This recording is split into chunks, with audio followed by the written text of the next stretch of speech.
Hey guys, welcome to the Hey DJ Show. I'm your host, DJ Jimenez. Thank you guys so much for tuning in. If you're over on YouTube, please go ahead and hit that like button, subscribe for more content.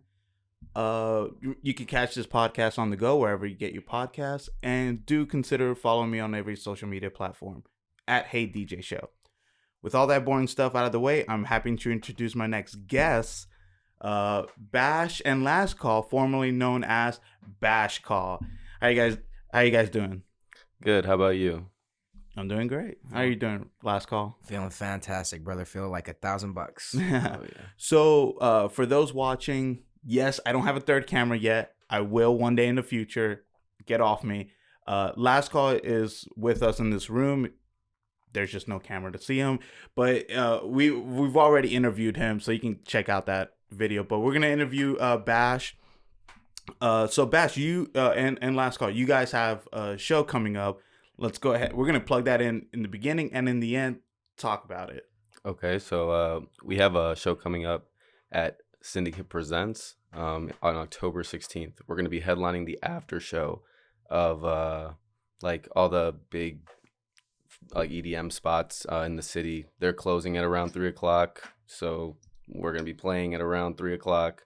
Or no, they close at like 2, so it gives people time to get over there, and we're going to play our first headline show. It's going to be exciting. It's gonna be very. We have a lot of new stuff coming out soon that we're very happy to play for the masses. So we've been working very hard on our set list, our creativity, our flow, and the way that we do things. Just having a great time and finding, the way we go about playing live shows, and even just making songs and stuff. So we're pretty excited about that. Dude, that's awesome. So so you said the after party. Mm-hmm. So roughly what time is that? Well, the after party, they open early, like around 12 or like 11 to 12. There's people playing there, but the big spots in Atlanta still haven't closed yet. So their headline spot is at around like 3 o'clock. So like that's around 4 o'clock? Oh, 4 o'clock. So the big inflow of people come at around like between that like 2:30 to 3:30 area. After all the spots are closing, people start flowing in. Yeah. It's actually very ideal because most of the flow is coming from Iris, and then Beware is I can give you a location, but it's in the big house promotion in the city. Most of those people that are still looking for things to do will come to Syndicate Presents.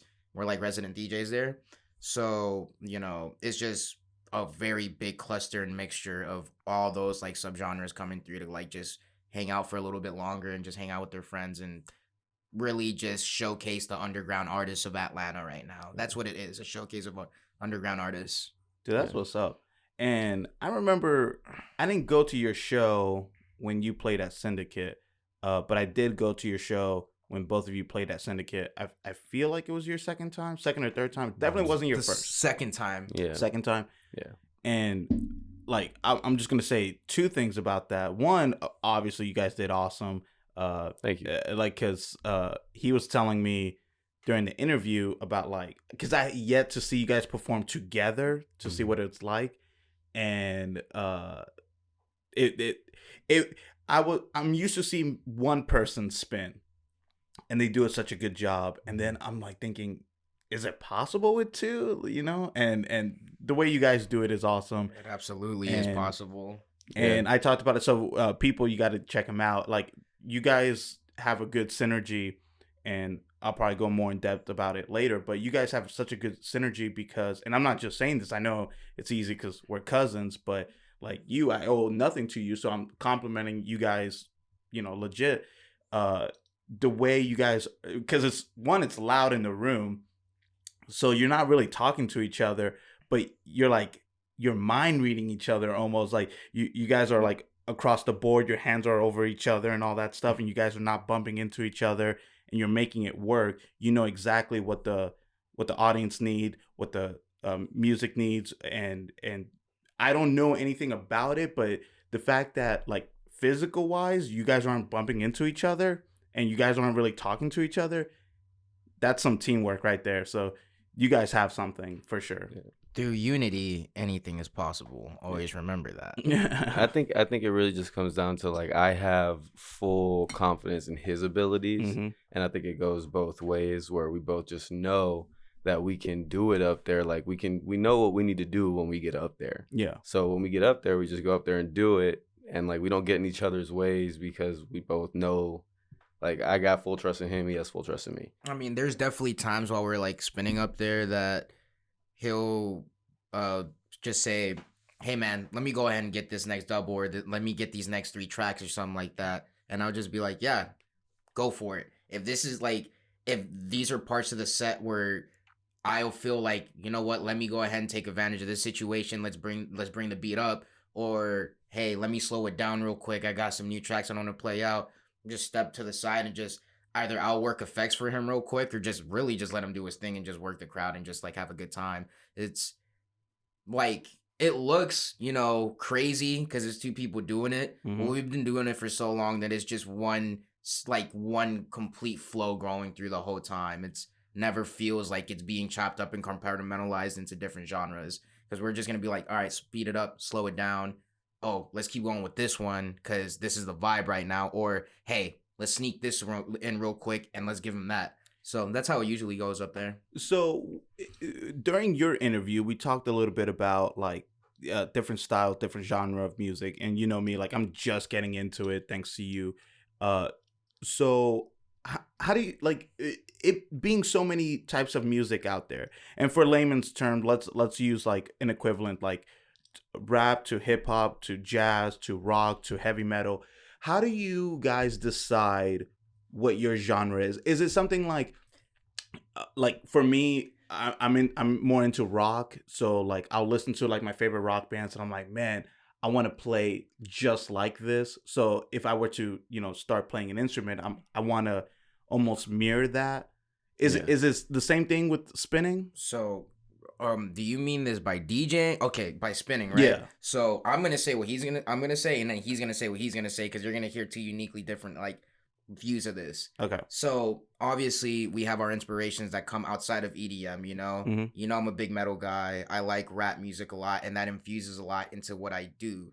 So you'll hear like Slipknot in the set. You might hear T.I. You might hear just these big name artists that infuse with rhythm or like freeform bass, just like the way that you manipulate the vocals to just go with the beat type thing, Mm-hmm. And that's how I would go about doing it. And it just flows well what he does, because we're just on 2 different sides, you know what I'm saying? Like I bring a heavier, aggressive style of music, and his is just like more, you just tell him your flow, bro. Yeah, I don't know. So for me, when I'm spinning, I also take a lot of influence from hip hop because I grew up on hip hop. Yeah. And that's really where my big influence comes from. And then as far as producing goes, like I try to, because I'm trying to make bass music as a whole, but like there's so many subgenres of that specifically, and I have like certain artists in the EDM like bass music community that I really like look towards and learn a lot from. Mm-hmm. But honestly, like I really like for example, Subtronics is one of them for me. And he's like at the top of like he's in his prime right now. Like he's blowing up, like going crazy, like playing in front of thousands and thousands of people. And like one of the big things that he does when he produces is he like just does crazy stuff, like just tries to break the rules, just tries to do something that nobody else is doing. That's kind of like the big thing for me. I take my influence from a lot of different, like mainly, like I said, hip hop. I do a little bit of reggaeton también, like because like I mix it a lot, like when I'm at home, with like the roommates. Like you gotta be something different. Yeah. And I definitely want to kind of venture into that too, kind of blending that, like some of that in there with some like EDM. That would be cool, I think. Yeah. But yeah, that's really where I look at it. I'm also trying to like do something different, break the rules kind of deal. That's really where I come from.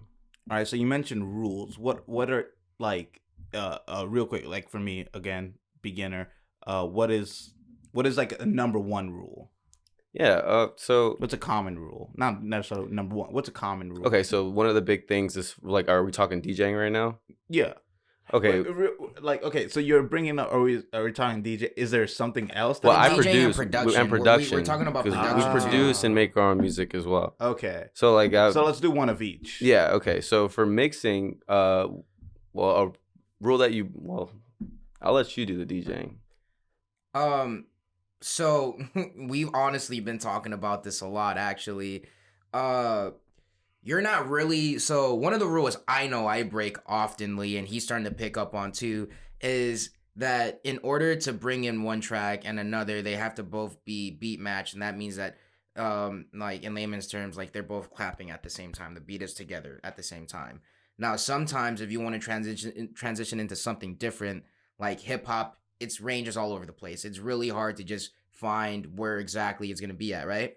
And it's at 92, and we usually spin stuff from 140, like not even that doesn't even matter anymore, but I usually spin stuff from 140 to 150 BPM. That's beats per minute. Yeah. That's like one of the big things with DJing is like the count. Like your like songs are a certain beat per minute, and it's like every beat per 4 beats. So like 1, 2, 3, 4, 1, 2, 3, 4. Like how many of those beats are in a song?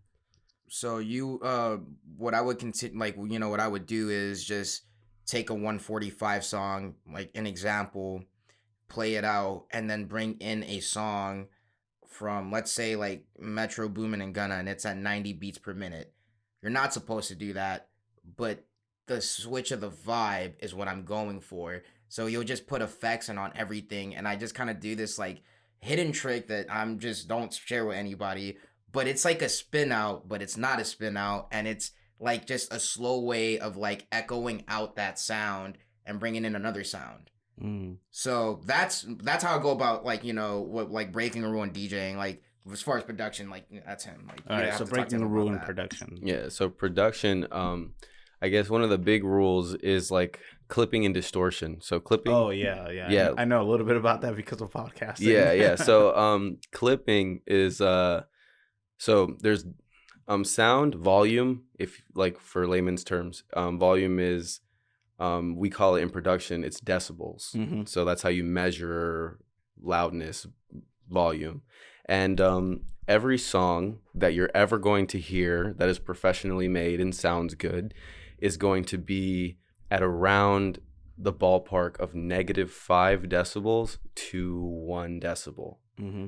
Like -1 decibel, sorry. Like that 0 is like the peak. Anything higher than that, and it's clipping. Mm-hmm. And clipping means, because you have a little sound wave when you make a song, because sound is a vibration in the air that comes out of speakers. So you have a little sound wave, and the peak of it, the top of it, gets clipped off. So you're losing like the top of that sound if you put it at a louder than that. Yeah.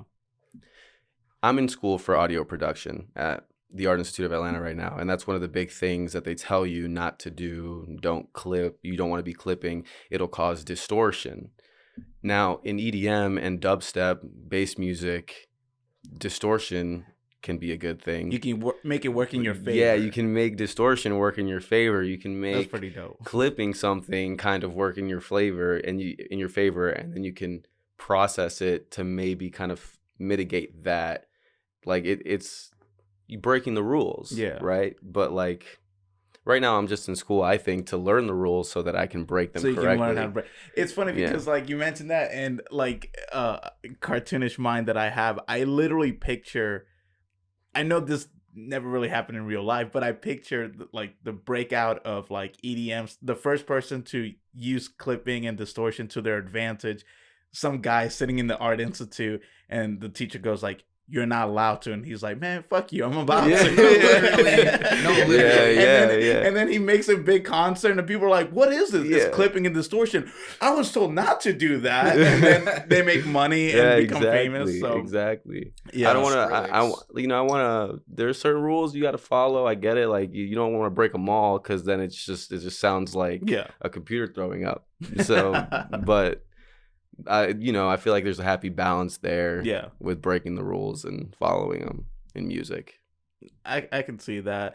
And no, like and it's same with film. It's same with sports in a lot of things. There's rules there to, you know, like there's nothing wrong with following them. It's gonna keep you on the right path, but nothing venture, nothing gain. So like sometimes maybe a rule was placed there for like somebody's safety, but who knows? Maybe if you're a little bit of a risk taker, it might work in your favor. Like, and especially with music, like easily you could take any instrument. Like I picture the banjo. Like immediately people think of like fire ass instrument. Exactly. People would think like, oh, banjo sucks, but like you can make it work in your favor. And then I can picture that one person in the audience going like, yo, what instrument is that? It's a banjo. Wait, what? I was told that was garbage. Dude, the amount of inspiration that we get from just hearing these like weird tribal drums from Africa or strings from China, like all these weird sounds that to the like to the regular ear is just like, oh, that's kind of, I don't like that, you know, dismiss that. We'll sit back and be like, dude, that's gas. Even to like a cicada fluttering its wings outside is a unique sound that you can make into anything you want. Like at this point, like with the things that we've learned, he's taught me, and the things that he's learning, the whole world's an instrument, and you just decide how you're gonna utilize that sound into what you're trying to make. Like, dude, literally, I remember a couple weeks ago, I was just around in my house, and then I have this little microphone. And it's portable. So like me and my girlfriend just started going around the apartment, and we were just recording random stuff, like just like doors creaking. We were banging pots and pans and like wooden spoons and metal spoons and just hitting a bunch of things together and recording it. And I've been using a lot of those sounds in songs that I'm making right now. Dude, that's dope. I've seen people do that. Like, did you ever see this one video where a dude was on the airplane and he's like clicking buttons and all that stuff, and on his flight he mixes the sound that he got from the airplane? You're talking about Ashton Kutcher. Yeah, they're known for doing that. Like, that's sound design at its finest. Yeah. Dude, like that's dope. Like I love music in general, but like that is dope too. Huge respect to take something like this, a glass, and turn it into an instrument.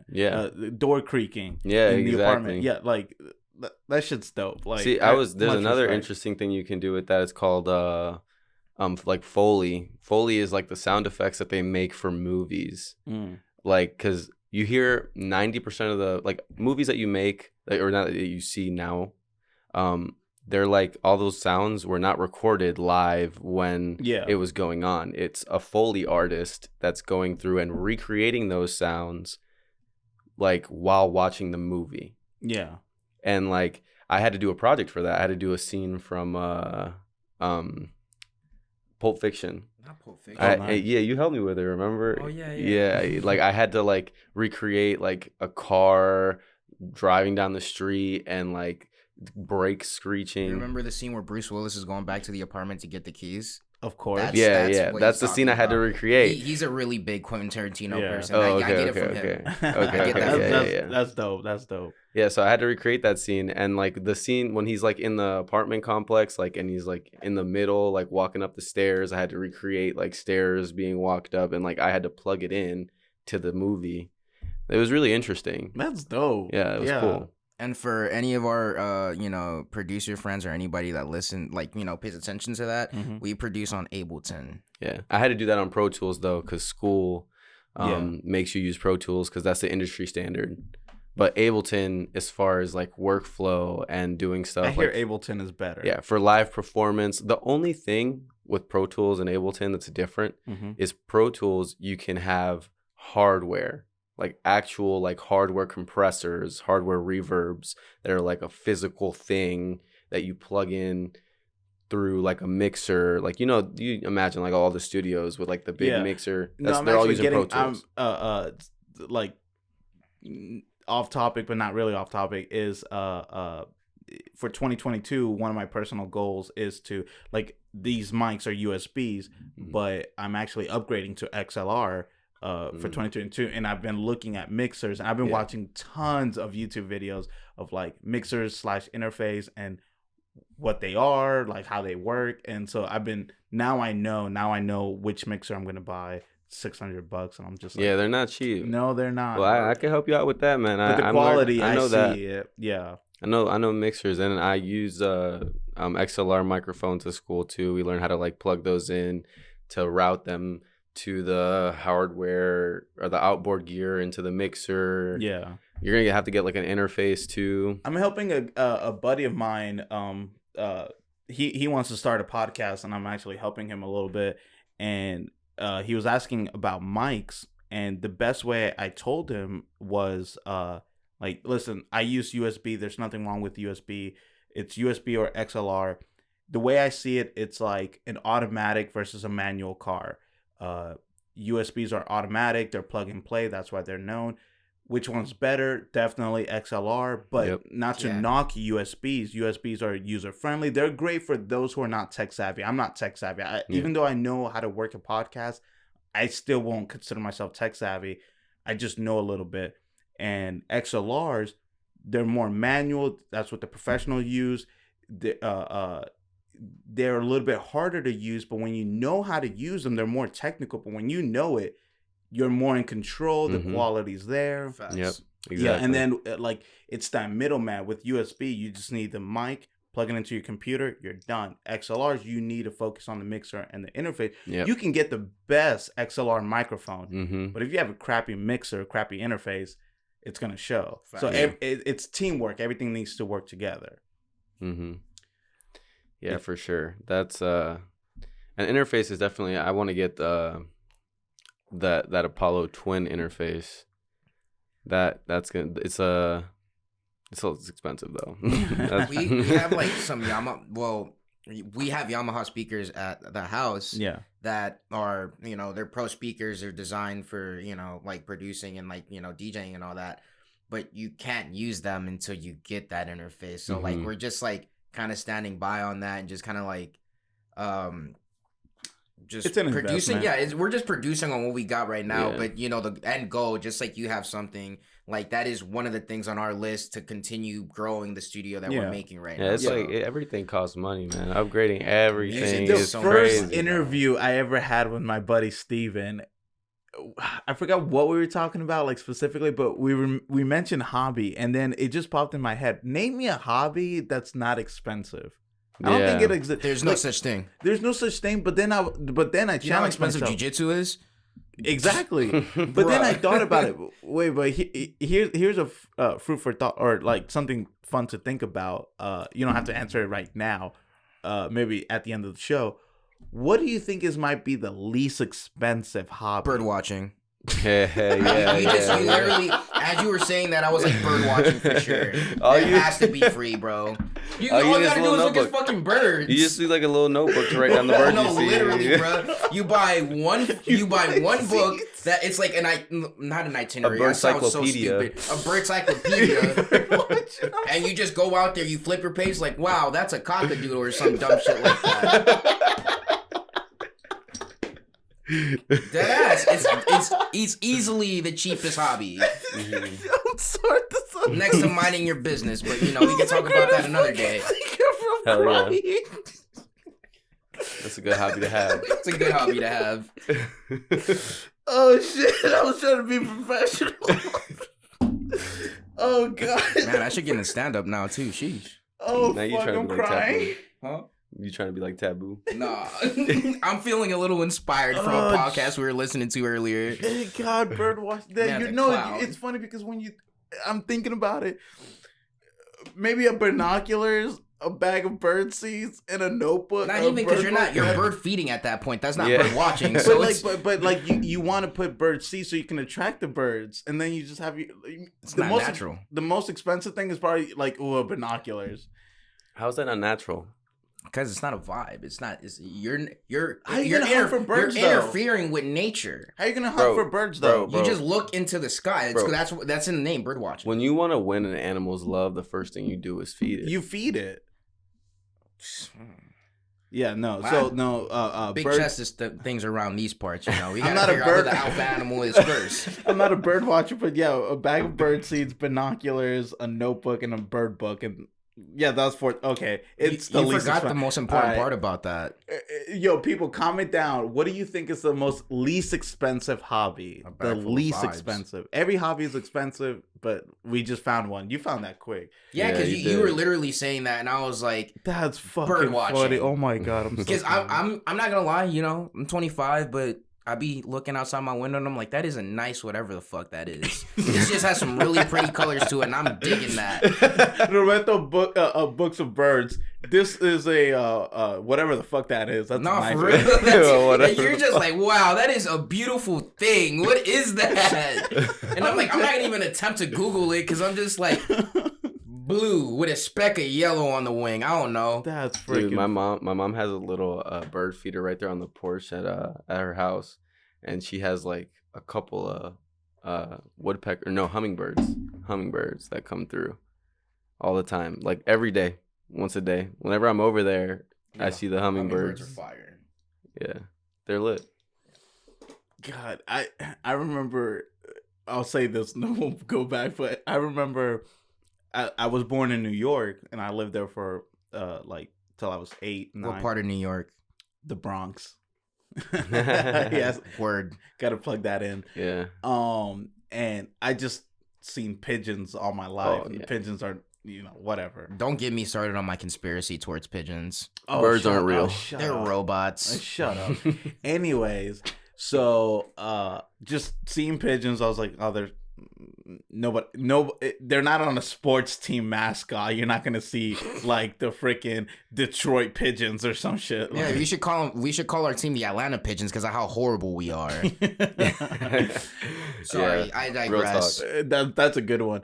But then when I moved down to Georgia, I remember in my backyard seeing a cardinal for the first time, and I'm like, oh, that's amazing, and it's red. And again, I'm still a little kid. I called it a Moltres, a Pokemon. I was like, it's a Moltres. Look at that! Oh my god, it's beautiful. Nerd. But that was it. That was it. Like that was my only exciting thing about bird. It lasted like But 10 see, seconds. that's and my it. feeling too, though. But like, I'm a bird person, and as an The adult, fuck? I still do that. I look out the window and I'm like, "Hey, yo, what is that?" And I'm just like curious, and I'm like, I understand why people bird watch. Like, this shit's amusing, low key. You're just sitting there staring at the bird. You're like, what are you? I can't get excited until like I've seen a hawk now. Now I'm not gonna get excited until I see a bald eagle out in the wild. Hey, put I've some never respect on seen the one. hawk. Not even in the Come zoo. on. It has to be in the wild. Absolutely. Yeah. Yeah. Hopefully, it takes your head off. I Like, remember that's the kind of vibe I'm trying to be on. It's like, oh, it almost attacked me down. Dude, they have like razor sharp Oh, eyesight. Like they can No. see like a rat while they're like hundreds of feet in the air, kind of craziness. Dude, Yeah. I think falcons have like the best eyes out of all birds because like they're the only birds that they don't use their talons. Like they don't hunt with their talons. Oh, really? That's where the falcon punch thing comes from because they literally come diving in at their prey and Oh. head first and just concussion city. But they still get they feed themselves. But like you just gotta go on YouTube and just look it up, bro. I'm about like to. I saw it on TikTok. Sorry. #TikTok, but I was just like taken back by that. I was like, wow, that is so apex. I want to be just like that bird when I grow up. Oh man, I did not. Out of everything, I did not think we were gonna talk about birds Right. on this show. Hey man, Bird it's a watching. vibe, bro. It's a vibe. It is a vibe. All right, so moving on. So Basshh, so for people to get to know you, what? Because I've asked him this, so now I'm asking you this. What got you into spinning? What's the origin story? Oh wow. Okay. I want the whole detail. I want the beginning. I want, like this is when I first touched the turntable. You Okay. said give him the blueprint, bro. Okay. Give me the yeah. blueprint. So Is that the new slang? You're blueprint? the guy that keeps me up with slang. I talk a lot of nonsense. I'm sorry, everybody. I like to The say blueprints. things. Give me the blueprints. all right, I got you. the schematics. So it was like 2018. I had Oh been wow, recently. Yeah, I had been into EDM for a while. Like I went to my first rave like halfway through my senior year of high school. Mhm. Then I joined the military, and that kind of like died down a step. I didn't go to as many raves because I was busy for 4 years. So then I'm starting to get out. I'm like about a year. I have less than a year left on my contract, and I'm coming back to Atlanta. I was in North Carolina at the time. And I'm always coming back, meeting up with him, linking up. We're trying to go to shows, doing whatever. And we start talking about festivals, and we start like just going to festivals. I went to Bonnaroo in 2018. I was still in the military at the time, and then I got out a couple months later, and the next one that we went to was Lost Lands. Oh, wow. And that's a dubstep festival on the East Coast. Bass festival. Yeah, bass. Excuse me. It's a bass festival. It is. It's like the bass capital of the East Coast. Yeah. As far as festivals go. And we went there. It was his, like, he really was like, we need to go to this. We need to go to this. And I was like, all right, dude, like, let's make it happen. Like, let's make it happen. We go.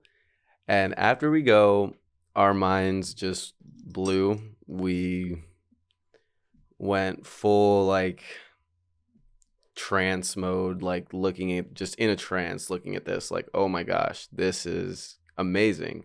The production, the lights, we were on some psychedelics, and it was just mind-blowing, you know? It was mind-blowing. We came back like, we're doing this.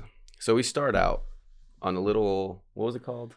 So, long story short, it's literally like a rectangular little shape that had like volume faders and buttons on it. That's it. And it had eight channels. And that's all it was. There's a couple no knobs. software, no nothing. Knobs, buttons, Maybe volume like faders. a little longer than this, like a little longer and thinner. But we started like DJing off thinner. of that. Yeah, like it was like thin and then like maybe longer. Oh, okay. Yeah. Just like that.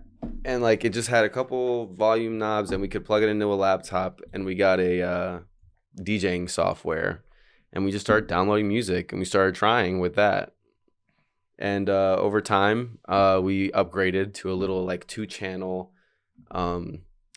like a Tractor Mark II. Yeah, it was a Tractor Mark II. It was like $250, and it was like just a little it was a little 2-channel, and we practiced on that for a while because you could do a lot with that. You know, like you can actually, it has a lot of knobs, and like it was nice.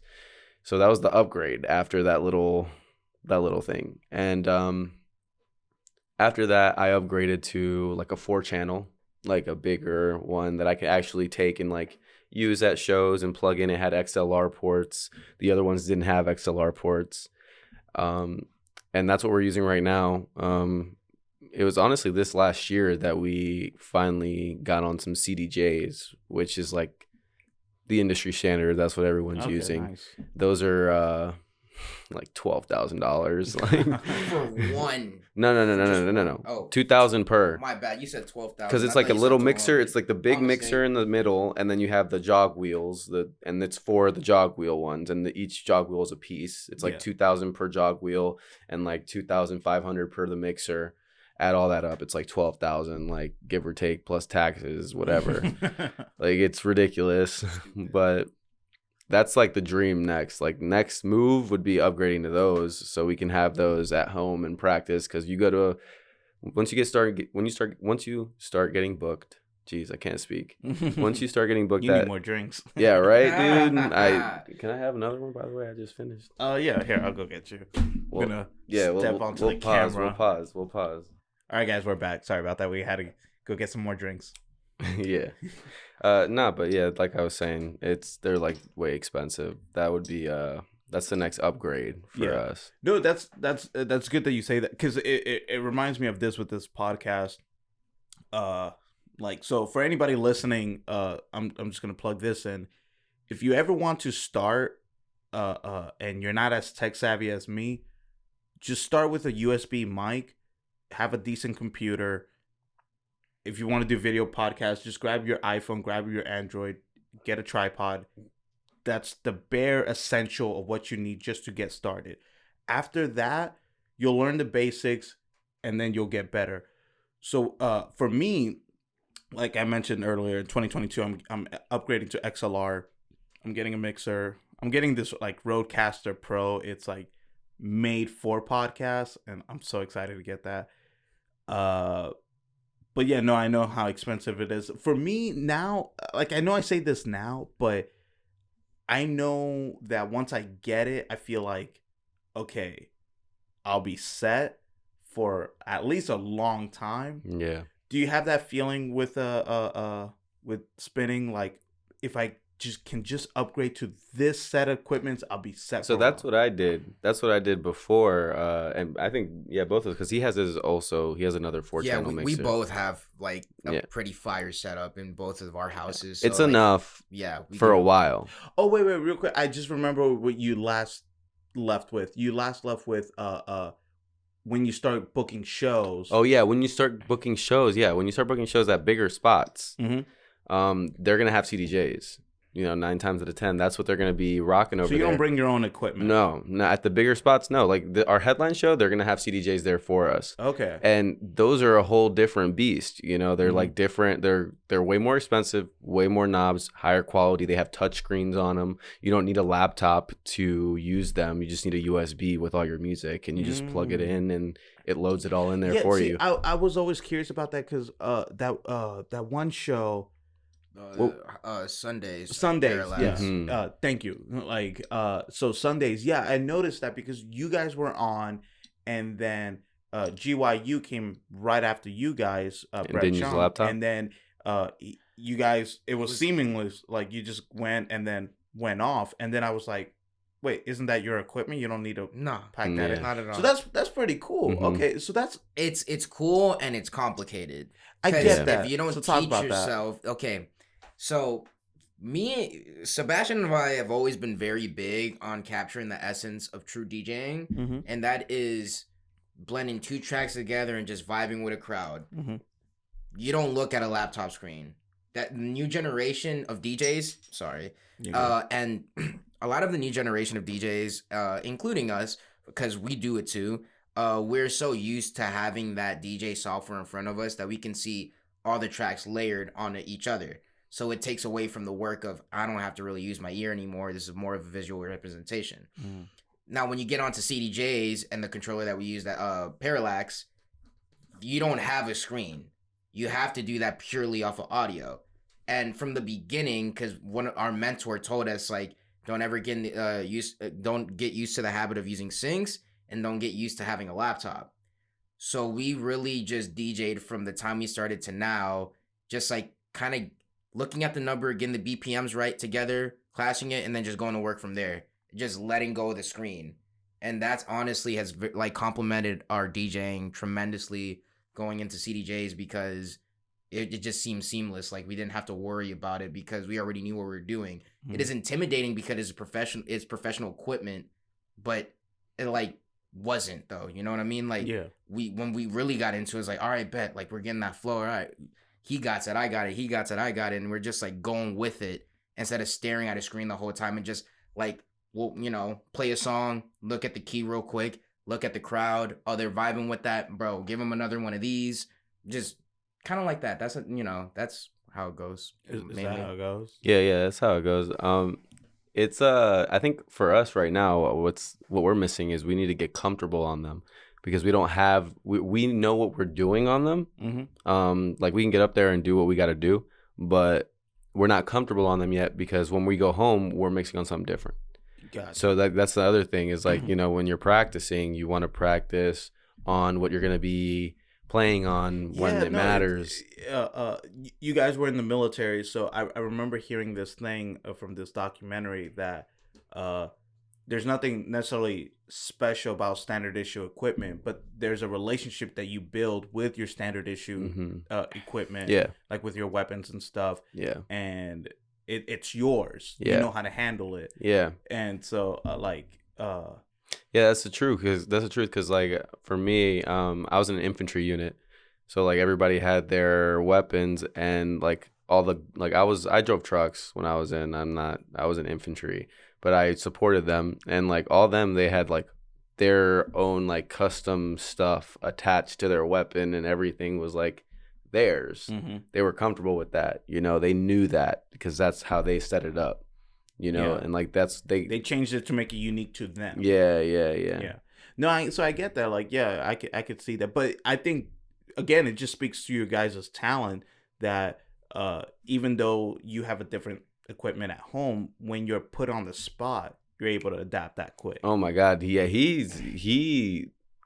day his first time playing on CDJs, because I didn't play that night, but I went the first show at yeah, Syndicate. yeah, he probably talked about it in his last podcast. I don't know if it had happened yet. I don't think we talked about Yo, he literally was hopping on CDJs for the first time, loaded his USB in, and none of his music loaded in, none of it was analyzed. Oh shit. So like he couldn't see anything. Like it was just like a blank screen. Like all he could see was the song names. He didn't even know, like he couldn't even see the BPM keys, or anything, nothing. the BPMs, nothing. He was just loading it in and like playing it purely by ear. And he made it happen, played for an hour. That's what's up. And I was like, But dude. the thing about that was, though, because he's hyping it up as it seemed like, I was going big chested into it. Like, I look. No, he's freaking out. He was freaking out. You were a duck. You ever hear that phrase? Of course, yeah. I was going crazy under the water, but like on the surface, I was you were just like, whatever. I was doing what I had to do. Yeah. I literally looked at him when I put the USB in the CDJ, and I was, just like that. I'm sorry. And it wasn't loading, and I was like, dude, I don't know what to do right now. Like, I almost had a panic attack, and he was just like, we'll figure it out. And then he just walked off the stage. You did talk about it. He was just like, dude, figure it out. You got it. I was running around trying to figure it out for him. I was like talking to all the other DJs that were there that were playing after him. I was like, dude, do you guys know what's going on? Like, none of our music is loaded. Like, nothing is working. Like, and everybody was like, no clue. Like, figure it out. Yeah, because I remember you saying that, and then I was just like, jokingly, I was like, because I know you guys are Marines, I was like, man, Basshh is a dick, but like... I mean, no, it was just a positive push that I needed. Yeah. No, but that's what I was saying. I was just like, man, he's a dick, but like a good one, because exactly, just like that. He could have just been like, hey, you know what? You got this, No. It's going to be okay. Nah, he was like, have you guys seen Whiplash? Like, real quick, have you guys seen Whiplash, the movie? Of course, I've shown him. Have you seen Whiplash? Yeah. Such a great fucking movie, and that's exactly what you don't need. Good job. You did your best. You need somebody throwing a fucking symbol at your head. Yeah, you need that. Like that's just how we're built, though. Like we're built different. We strive off of that energy. Yeah, for sure. It's not for everybody, but like I respond well to that too. Like it's just like, are you gonna fold under pressure? No. Is quitting your option? It's not. So go out there and do your fucking job. Go do what you got to do. Yeah. No. If you want to make it, hey, diamonds are formed under pressure, and the best swords are forged under the hottest steel, under the hottest fire. So, if you want to make something out of your career or whatever you want to do in life, you got to shoot your shot sometimes and say, "Fuck it, bro. I'm here. Why not?" Amen. Hell yeah. Just get it. Just go after. Do what you do best, and let's see what the outcome is at the end of it. I couldn't said it any better myself. With this is a question for you two. I'll start with you, Basshh, first. Since I know you guys are a duo, how often do you guys practice? Like, and what's your schedule like during the week? Like, be specific. Like, Monday from like 5 till 10. Do you mean this in a production aspect or a DJing aspect? Both, right?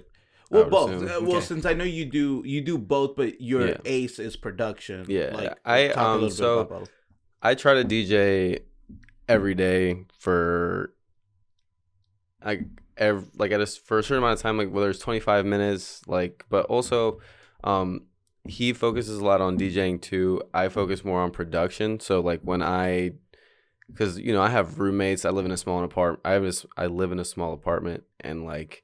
Sometimes DJing isn't like in the question because we got people trying to watch it and we got people doing stuff and like let me interrupt real quick. Like there's not a way where you can plug in headphones into the mixer. Well, it has to be speakers. Well, or you want to know what the audience is going to hear. Yeah. Okay, yeah. And but so really when I can't do that, I just produce, like, and I just get in the studio because I know that if this is gonna happen, we have to make our own music. We can't just DJ because you're only gonna get so far just DJing other people's music. Yeah. And like I can post all these mixes we can post them on SoundCloud all we want, but like we can't do anything with that. We can't promote that and like make money off of that. We can't really do that. Mm-hmm. So we have to make our own music. So I know that has to happen. So I try to do that daily. Like right as of recently, I've been trying to produce and DJ daily. Mm-hmm. But producing is really the big thing, like that I've been grinding for the past year. Is just like trying to do that, knock that out every day. We're at the point now where, cause like I've been teaching him too producing, and like we are at the point now where we're producing together, like, and we try to link up because he lives in Ackworth and I live in Marietta. For people who don't know, that's like about a 20-minute drive. Franklin Road. It's like a 20-minute drive depending on the time of day. It could be traffic. Like just now, it took me like an hour to get here because of traffic in Atlanta. That's terrible. No, literally, bro. But and it's Monday. Yeah, it is Monday. But yeah, we've been producing a lot more together. So like, but we just been cranking out the songs, dude. Like we really have. We have like 5 or 6 songs that are looking at being done before the end of the year, and we're looking at an EP that we're trying to drop. Like just drop it with a bang. Like, oh, we have no songs out right now. Here's 5. Like, no, see, I told him this when he like I can't listen. I can't wait till you guys drop it because I'm gonna promote the shit out of it. Like I can't really appreciate that. Like I cannot wait. Like I'm not just saying that. Like I mean, it's killing 2 birds with 1 stone. It's your interest and my interest. Like 1, I want to promote shit. Like like I just want to. But 2, like also because I believe in your music. Like listen, he can tell you I do not care for EDM. Let me rephrase that. I used to not care for EDM. You done caught the bug too. Yeah. Like I was like, I don't. It's just not my music. Like he would listen to it. And he would play it sometime when he used to live with me. With like the era of like Borgore and like Skrillex though. Yeah, like, and I was just like early like 10s. I'm not gonna talk shit about it. It's just not my music because like I listen to some like really raunchy heavy metal and it's not for everybody. So I was like, it's whatever. I'm not gonna knock it. Then when he started playing, I had that mentality. I'll be honest. Like I don't need to lie to anybody. I would be honest. I was like, I'll support him because like we're family. I'll support you no matter what. It's not my music, but I'm gonna support you. But then I started bobbing my head to it. I was just like, oh, okay, this is It be like that. Yeah. This is something. And then when like especially Sundays, but I know there was a show before that. I was like, okay, this is actually really good. Like I'm actually enjoying this. And then with the interview was authentic. I was like, I'm into this. And he gave me a couple of artists. I started listening to them. And was it Lawa? You think was it the Lawa show? I think it was. Yeah. It was because that's the place. That's the place where we really got to just play whatever we really wanted. Refined our DJing sound in Lawa. Yeah. And pushed it more in the city. Yeah. Because we just figured things out. So yeah, it was just a place like in the local area, like away from the city, where we could just show up and play whatever we wanted. Like they just didn't care. But that's a good practice. Yeah, absolutely. And we got such good practice through that. Like I'm sad that it kind of just fell through, but like that really kind of let us get the practice that we needed to get in before we kind of showed ourselves to the city. Yeah, so that was really cool. So like you mentioned so with DJ and producing, so if you can DJ, you'll produce and all that. Yeah. So with you going with you, see, living at the house and everything, I have roommates and a cousin that's very supportive of what I do. So I'm also very how do you say, I like respect them too, because they work remote. So I'm not just gonna go down and blast dubstep at 12 in the afternoon. Mm-hmm. I'm gonna wait for them to get off, and I'll go upstairs to talk to everybody, just chop it up because I know that's when they get home. And I work in the restaurant industry. I'm a chef, like in the daytime. So, well, night technically, but it's my day job. Yeah. You know what I mean by that. But if I'm not working that day, I'll go chop it up with my cousin. I'll go chop it up with my roommates and just be like, hey, what's going on? Just hang out with them for a little bit. It's like, hey. I'm going to go work on music downstairs. Is that cool? And they don't really care because all they're going to do is just turn up their fucking, TVs and then listen to what they're doing. But I mostly emphasize the live sets. Like, I make sure that all of our music is fresh. It's new tracks from people that you've never heard of.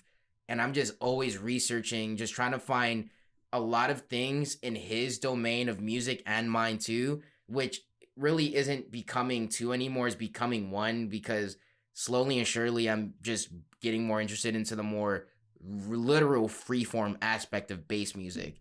Because there's freeform bass, then there's that left field shit, you know, that the weird shit that it was like, is that a clock or is that a song type shit. Things, you know?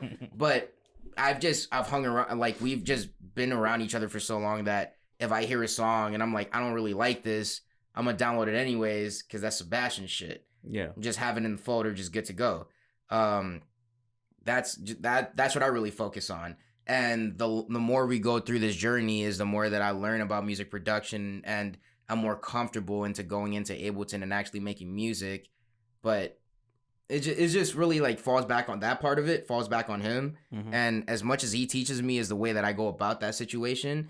But as far as DJing goes, like I couldn't even explain it to you, man. Like if I'm having a rough time or I'm having a great time or I have downtime or anything, like just like, bro, let me go grind some music out real quick. I'm gonna find some new tracks for this set list that's curated for a certain way for that set or whatever set we're doing. It's like, bro, oh, it's in October? Bet.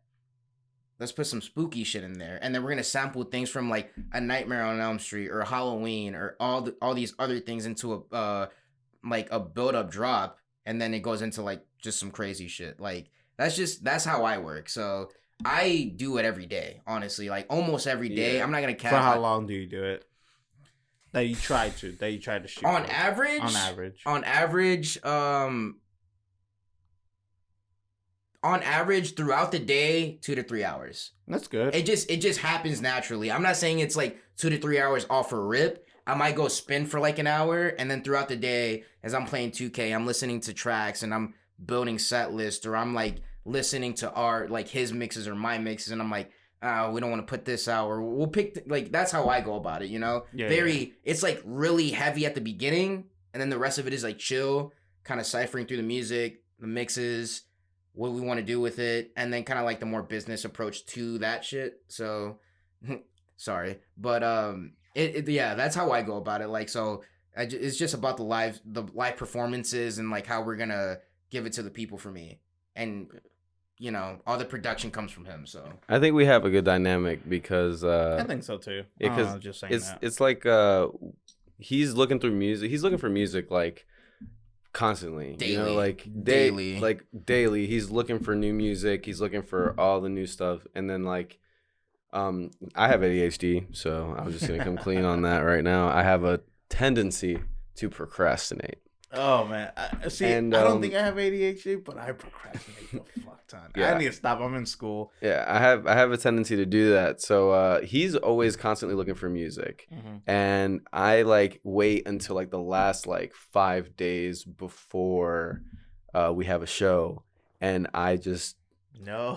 Cram and like grab like 50 songs in like those 5 days. In that 5 day span, I add like 50 more songs to like 100 song playlist, and like, but every time in between that, while he's looking for music, I'm producing. That's good. And like I have, you know, my roommates and my girlfriend at home. They're really like supportive, and I have my roommate. One of my boys, his name's Alex. He's also like super about it, trying to learn. I've been teaching him how to DJ too. Like he just wants to get a crack at it. And my girl's also super supportive. And like I try to spend like, you know, at least like an hour, 2 hours every day. You know, because I also have school and I have to do my homework and stuff. But like when I was just on break this last week. And like the past, you had a break, bro. The past 4 days, I've probably spent that whole time just producing, like for hours and hours, just producing. Because like whenever I have that free time, and also we just went to Lost Lands last weekend for again the second time, and that just kind of gave me another like motivation and inspiration. Like I just came back so inspired. That was my first festival since before COVID. Yeah, you know, so like that kind of just reignited so much inspiration. Damn, this man literally we linked up like Friday, and like we chilled for like, you know, the last 3 days, like honestly, but it wasn't really chilling because we played like a game or two on the PlayStation real quick, you know, that's just us. We play some basketball real quick to get things loose. we got on Ableton and have not stopped since. Mm-mm. And in that time, you could say we almost cranked out 2 tunes. Like Yeah. literally, we're like obviously, you know, there's a lot more work to be done on the songs that we're working on, but like from what it was at the beginning to now on both the songs are just like crazy, and that's Yeah. just because 2 minds just came together and just like, let's get it. And that's a It worked. superpower that I'll say I have when it comes to my ADHD is I can hyper focus. That's good. Like I can hyper focus on something for a certain amount of time and like get a lot done. Like I can do so much.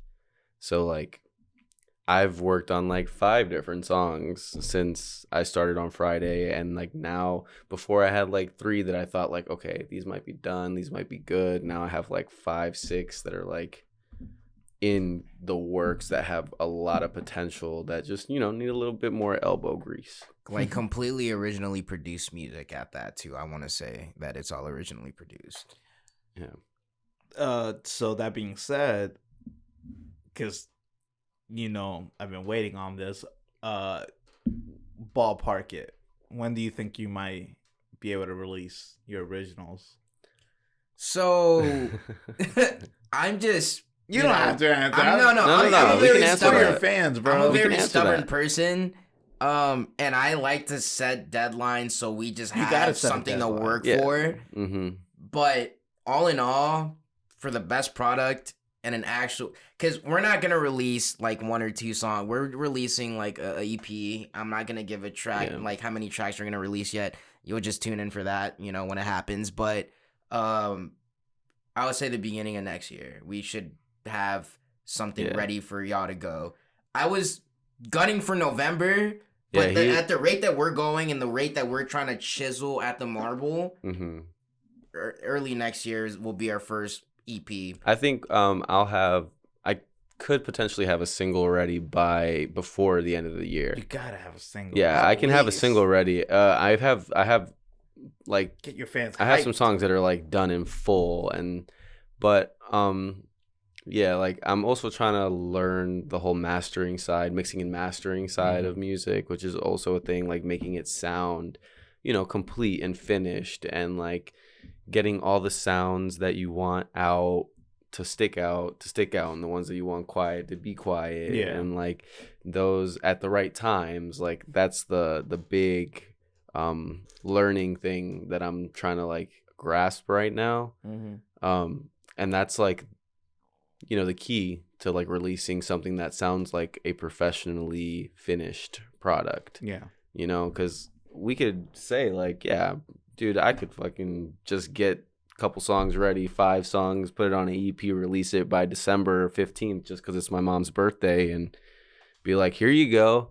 But like, it's not going to be the caliber that I want to release at. Yeah. That we take... and like, you know, piggybacking off of that, we take a very artistical like approach to the way that we release. So it's not just gonna be like, oh, we're just gonna release on this date or that date, or it's just like there's a certain you'll see as it happens, but like we do things a certain way for a certain reason, because that's just the branding of what we're doing right now. Yeah. We're trying to get the good vibes, you know. We're trying to have that good vibes I feel that. going. I'm just one of your fans, and I kind of want you to freaking release some music so I can download it to my phone and put it on shuffle. Bro, we got a couple ready right now. What you mean? We got some ready. We got a couple songs ready right now. I can't wait. When I've been curious about this since, like, right now you're still working on some of your originals. So when you're booked for a show, like, walk me through the process. So like, so I'll turn it to you first, and then you can respond. Like, so when you're booked for a show, are you bringing something that you've already been working on, or do you try to bring in something new? Like, so if like, say I'm a promoter, like a club promoter, and I booked you 2 weeks, are you, in those 2 weeks, are you trying to work on something different for the show? Or are you going to bring in like maybe 1 or 2 new things? Or are you like, I've been working on this for a while before I got booked, so I'm gonna bring it. So walk me through that. I'm gonna be real, because as of recently, we're getting booked more often, but it's not like we're getting booked like every week. Like, we don't have a show every week. We try to get a show or 2 every month. So like, We have stuff that we've been working on for a while. We have series of things. There's also a little thing that I like to do. We both like to just get up there and like freestyle it. Just like go like wherever the music decides to take us. But we have set lists that we have loaded that we've worked on. Mm-hmm. Right? So we have certain things that we do that like we'll bring out if we want to switch some stuff up, some stuff that we've practiced in the past, and we'll do that. But for the most part, whenever we find out that we have a show coming up, we're looking for new music. Like we're immediately looking for new music, and we're looking to mix that music and get to know that music as fast as possible so that we are getting most of the stuff that's coming out recently that people haven't heard, and we're mixing it with other things that maybe people have heard. And that's kind of our goal, like, going into it. So you're trying to play something that people have heard. Are you trying to excel at it, or you're just trying to match that same energy? You're just trying to create a different view of what everybody's used to hearing. So off of everything that he was saying, anytime that we get booked for a new show, I automatically get into the mindset of creating a new set list. One thing that we emphasize as a duo, me and him in general, we'll play a couple bangers, like some OG bangers from back in the day, always, all the time. We'll always bring that into our set. Like, but no set throwback song. Yes, but no set that you come to see is gonna be the same. They're never the same. Like I pride myself in that. Like, and that's why I spin every day. Like, I make sure that whatever, like, let's say, okay, this headlining show on the 16th, right? Last time we played at Syndicate was like literally like last month. And imagine when it didn't go through. We had a set list ready to go that we haven't even touched yet. Went crazy on it, had a great time. There wasn't a lot of people at that show. We could recycle it, but I don't believe in that. I believe in creating an experience for the audience every time they come through. Yeah, there's a flow to it. There's an amazing like sense of like what the fuck is going on type shit, but it's always different. It's never the same music. With like that's like excluding like all those bangers from back in the day, but I'm sorry. You're good. We always do try to give the best product to the audience, and that is always creating a new set, keeping the vibe with a new set, and just showing everybody like, hey, we don't give you guys the same set ever. Like that's one number one thing that I like. Like, to me, I will never spin the same music twice to the same people as much as I can, If it's just us, like, hanging out with a group of our friends, and obviously we recycle music, but, like, if you are in front of us, you're not going to hear the same music twice. See, but that's because we don't have any originals yet. And also once we have originals, that's going to be what's going to be taking up most of our sets. And that's what people are going to like download and listen to. And that's what's going to get people to want to come and see us. Yeah. And then people are going to expect to hear our songs. Right now we're just like, we're DJs. We're like production. We're trying to learn. We're trying to produce. We're trying to make our own stuff. But as of right now, we haven't been like playing it. And that's why we try to like recreate something like a new experience every time for people, because we don't have our own stuff to like try to get people hooked on us. All we really have is our DJ skills to try to get them to do that. So like our DJ skills are going to have to play a big part in it right now until we like can produce. All right, so I'm gonna ask you something that I already know the answer to, but like it's like a sin, but I gotta ask it. How many things have you worked on that you scrapped? You were just like, eventually you were just like, you know what, bro? I don't know what I was thinking. This was trash, bro. Okay, so here's the thing. Like that's the problem that dude. That goes to every insert whatever creative field. Everybody goes through. Yeah, dude. We literally just scrapped half of one of our songs. We were like, yo, this sounds so much better. And like he was telling me the issue with like doing something like that is like, and it's. Honestly, the more that I keep going to like producing with them is the more that I like love and respect this. Is I worked so long on this one sound. and like these progressions for a certain song. And then he came up with like he brought something better to it, and we stacked them together. And we're like, yo, this sounds hard. Bet, just take everything out that I made. Fuck, that sounds so much better, bro. Yeah, literally that, and like all that time spent on that sound design, just like Yeah. I couldn't even tell you. Just like late nights on Serum, just trying to figure that shit out. And you're like, bro, this is gas. We bring it to the table. We're cooking. We're fucking getting down in the lab, just making these beats amazing. And then we're just like, yeah, take that out. Yeah, that's the thing. But I've scrapped whole songs too. Yeah, I bet. I literally just recently, like, this past week when I was spending all that time, this weekend, I spent so much time in Ableton, and I like went back to like one of my songs, and I was like, I'm gonna rework on this because I scrapped it like months ago, and I've learned so much in between that time. When I did scrap it, I scrapped it because I was just like, I don't know what I'm doing right now. Like, I need to move and try something new. Like, I've just learned something that I can't recreate here.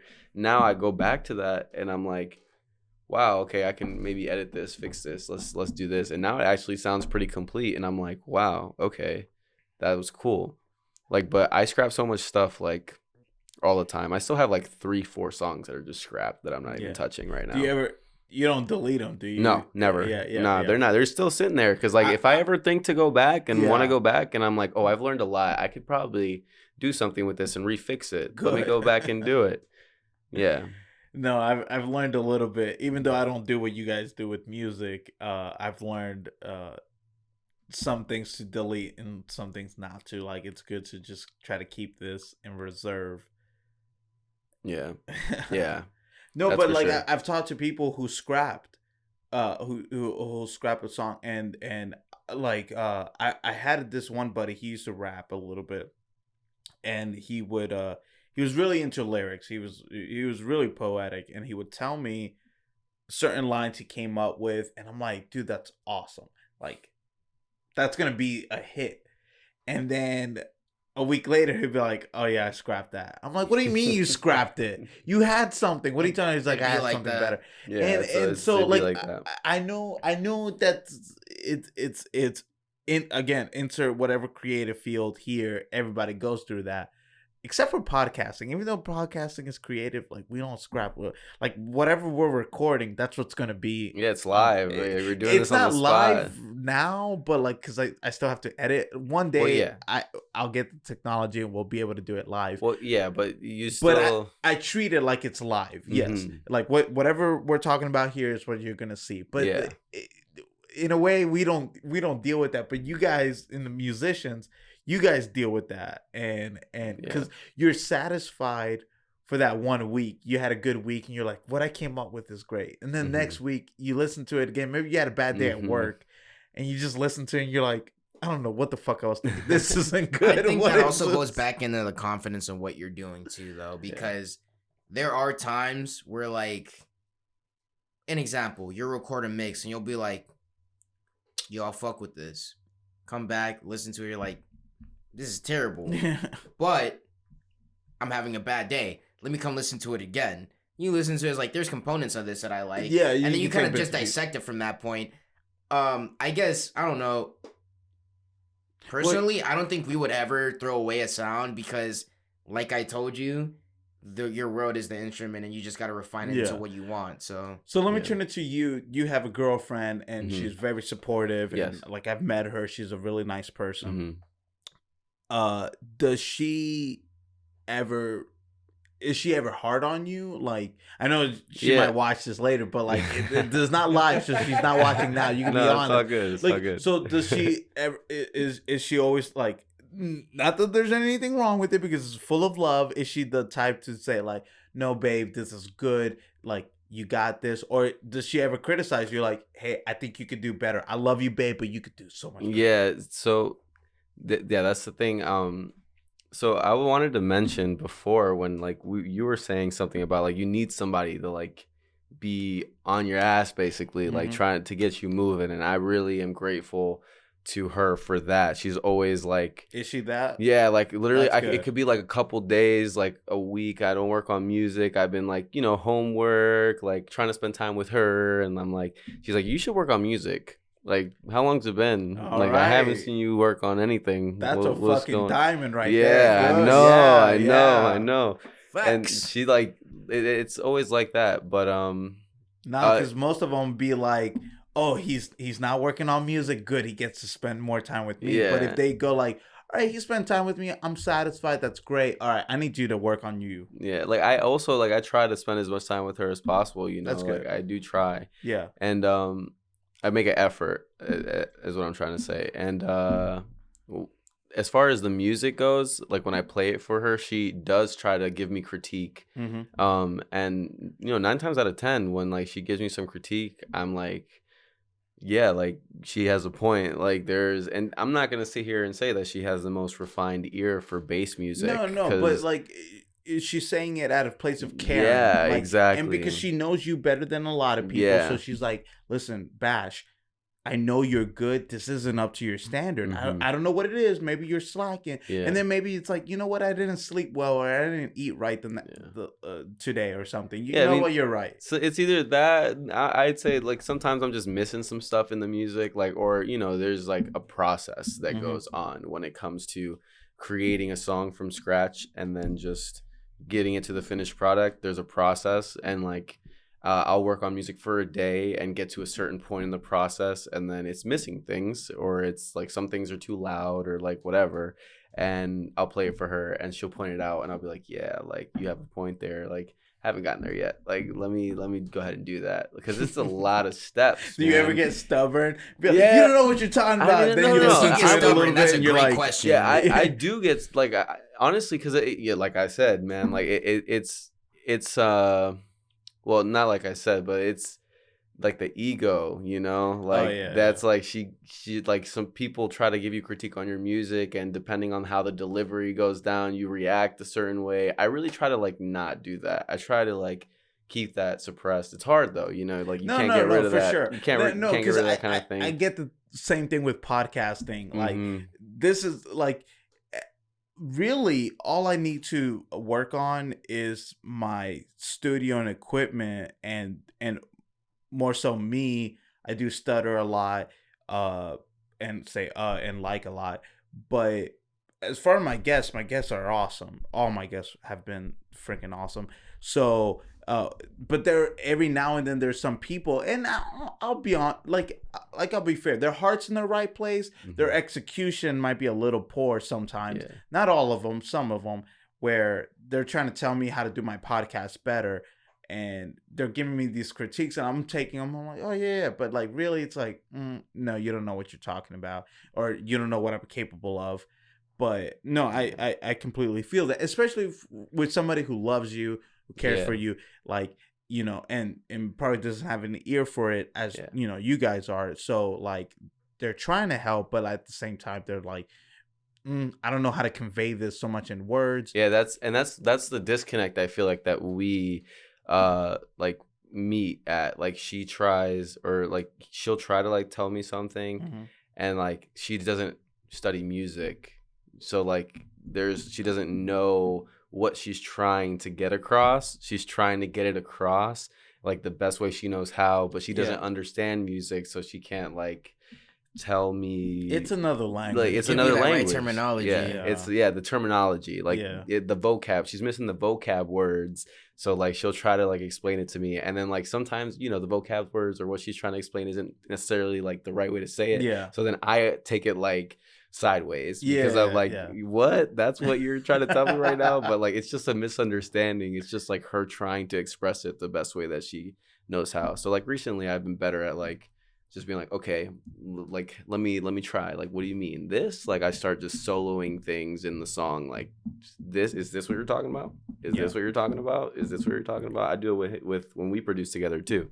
He's like, he tries to like explain it to me like, I need you to do this. Yeah, and I'm bro, like, I am so terrible. I'm just like, I don't like how this sounds. And he's like, all right, let's go through. And I'm like, that's not gonna help what I'm trying to tell you right now, dog. Yeah. But like, wait, it's different with you. You know this. You know the terminology. You know Nah, the vocab. No, So I don't. no, I'm not a 'cause producer. dude, no, here's the It's problem. still different?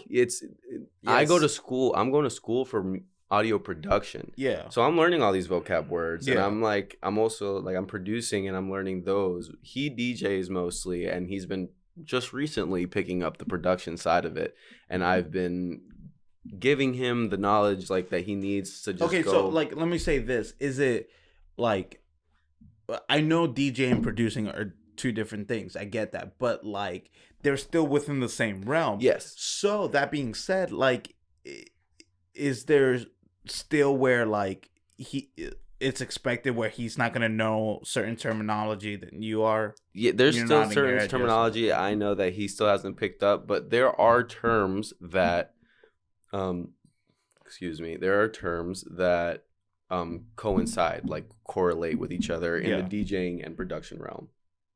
But there are also like, it's a whole like another like DJing could be a whole nother language when you're talking to somebody that doesn't know how to DJ. Production can be a whole nother language when you're talking to somebody that doesn't know I how to just produce. figured since you do production, he does DJ. Like, yeah, there's gonna be like a couple of words, whatever. But like, in the end game, you guys are together. In Yeah, essence, 'cause we're they're both- both still music, but I'm reading at a 5th grade level and he's reading at a 9th grade level. That's the way you got to look at it. Like, because he understands music to the technical terms, and I understand DJing at a. I mean, I'm And you know, sorry, you not understand DJing, but in the music. physical, in Like, the physical. he realm. understands music at a higher level that I ever could. Yeah, yeah. And I can only tell him the basic shit that I can hear, like off the ear, but like I can't portray that the right way because I don't know the terms for it. So like, yeah, the more we go down this road is the more that I'll be like, yo, this and that, and they'll tell me, all right, that's how you say that, or this is what this means, and like we're going about it that way. So it is easier between me and him, but it's still not, because he has a professional level of understanding to music, and I'm just a DJ, you know. yeah, and he's learning the production just like we both kind of started on that DJing journey together. He had like a month on me when we first started. Like, he did it for a month, and then I came home one day from the military, North Carolina, drove down, saw him DJing on that. I was like, bro, you need to, what are you doing? Teach me right now. Teach me right now. And like, so you want to say something? So Can I use the bathroom? yes, yeah, you can. All right, so we can take a second. Yeah, Cool. well, actually, me and Basshh are still gonna talk, but like, Go for it. Okay. You're fine. I'll wait till you close the door. Oh yeah, and that's the same thing. If you ever want to use the restroom, you go right ahead. okay. Again, this is not live. Yeah. Actually, if it was live, it would be a lot easier. All right. Anyways, whatever. So what was I gonna say? Oh yeah. So, like, with that being said, a little bit with the knowledge and all that stuff with Art Institute, like, did you, when you were in the military and you were there for 4 years, right, Yeah. to get like the college benefit and all that, Yeah, I did. like, that being said, did you know what you wanted to do with that or not yet?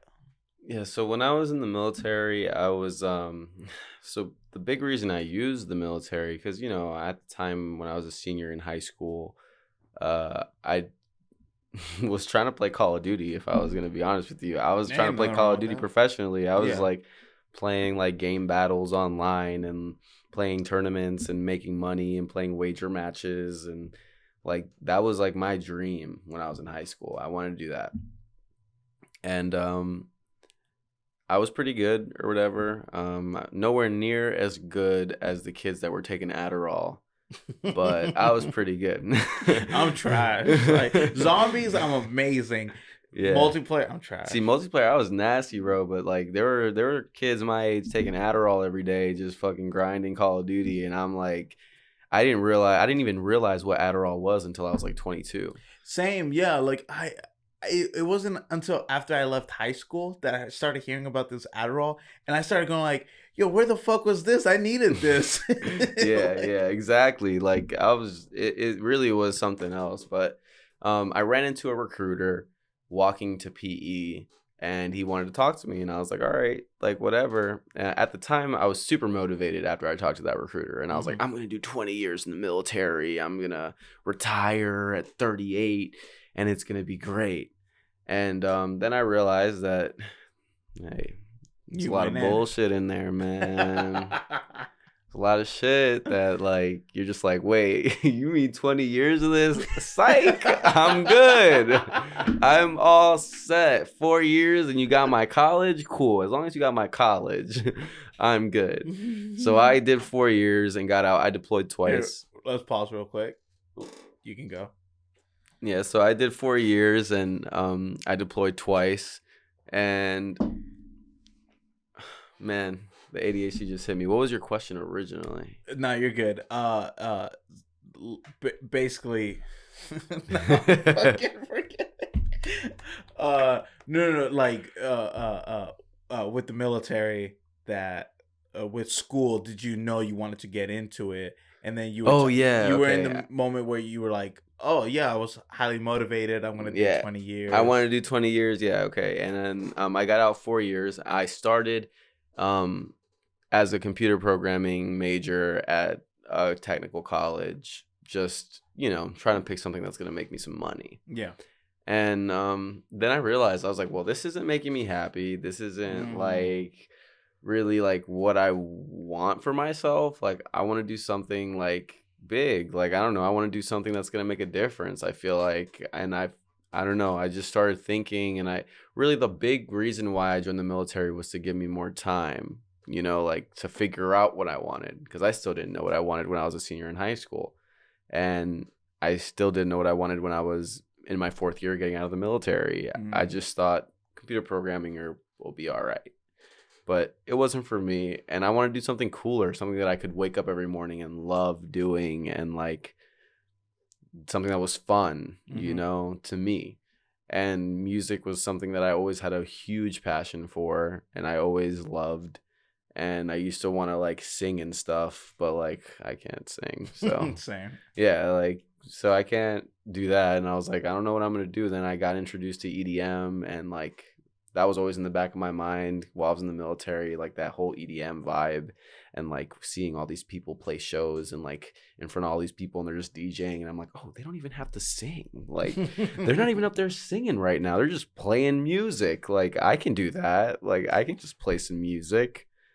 And it just slowly growed, I think. Yeah. Until I said, like, one day when I was like 22 or 23, I said, fuck it. Like, I'm doing this. I don't give a fuck what anybody has to say. I don't care what my family has to say. I don't know if they got any, like, if they're opposed to it or whatever. They could be opposed to it all they want. I don't care. How is your family to it? My family, I feel like, have their doubts or whatever. Like, because I've always been trying to, like, I don't know, even ever since I was a kid, I've been trying to blow up. Like, I've just been like, I'm going to make some money and I'm going to take care of my family. And I'm like, I ain't going to have to. I literally, when I was like 5th grade, 4th grade, I'd tell my mom that I'm going to like make so much money that I'm going to buy a mansion for her. And like, God, that's everybody. Man. Yeah. I feel that way. Like, I'm saying that's facts. Like, I say that to my mom, like, man, I can't wait. Like, I gotta make it so I can take care of you. Yeah. Like, so I can get you a nice house. Like, my mom, she's Dominican and stuff. Like, same, my parents are Dominican. And I'm like, I know she loves to cook and all that stuff. But, like, sometimes I hate it when, okay, so let me tell this funny story. My mom is super mom, all right? Like, every mom is super mom, I get that. But, like, this is, like, even though I've always known my mom was a super mom, this is the moment where I realized, okay, that was a fun joke. No, it's actually reality. Was my cousin, one of my cousins was getting married, I think in 2017, 2018. No, this was way earlier than that, but it doesn't matter. My cousin was getting married. We went to visit her. We were at the wedding venue, and I don't know what happened to the cooks, but they weren't there. And then my mom was like, so we have the food, we just don't have the cooks. And then they were like, yeah. And then my mom and her sister, my aunt and stuff, she was like, let's get to work. And then my mom and several people, they cooked for like 50 people and stuff. And to some people it's like, oh, it's not a lot. It's still a lot. Like, and my mom didn't, not once did she complain. She had a smile on her face. She was like legit cook. She was like, hey, did you enjoy the food? She legit wanted to take care of you. Like, that's who my mom is. She legit wants to take care of people. And like, I love her to death. I love you, Mom. And she's my number one fan. But anyway, so like, that's when I realized that, like, all right, she's super mom. Like, but then, you know, being the son, we're like, fuck, I want to take care of you. Yeah. Like, and I'm just like, I want to be able to like hire cooks and be like, you need to take a back seat. Like, maybe give them the recipe and they need to take care of you. You need to be taken care of. See, my mom was the same way when we lived in New Jersey. I used to live 5 minutes away from the George Washington Bridge. Oh, nice. So my grandma lives in Washington Heights still in Uptown Manhattan.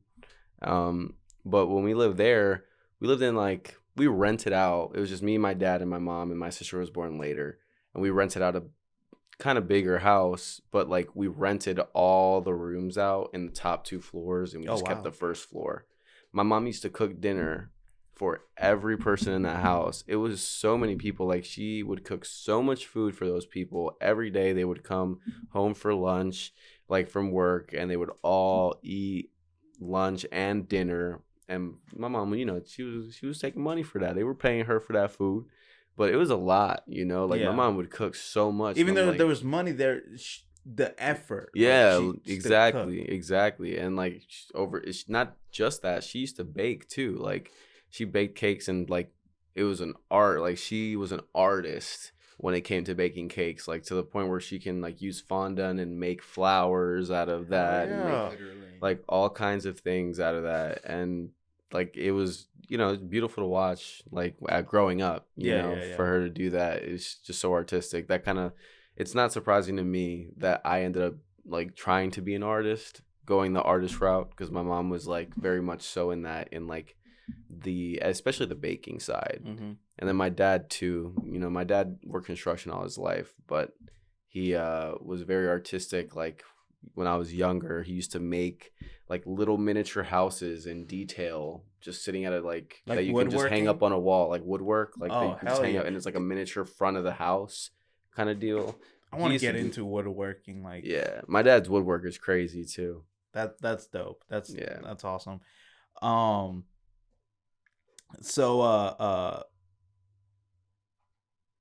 Man, I want to go back and forth, but I want to finish these questions just so like we have some room to talk and all that.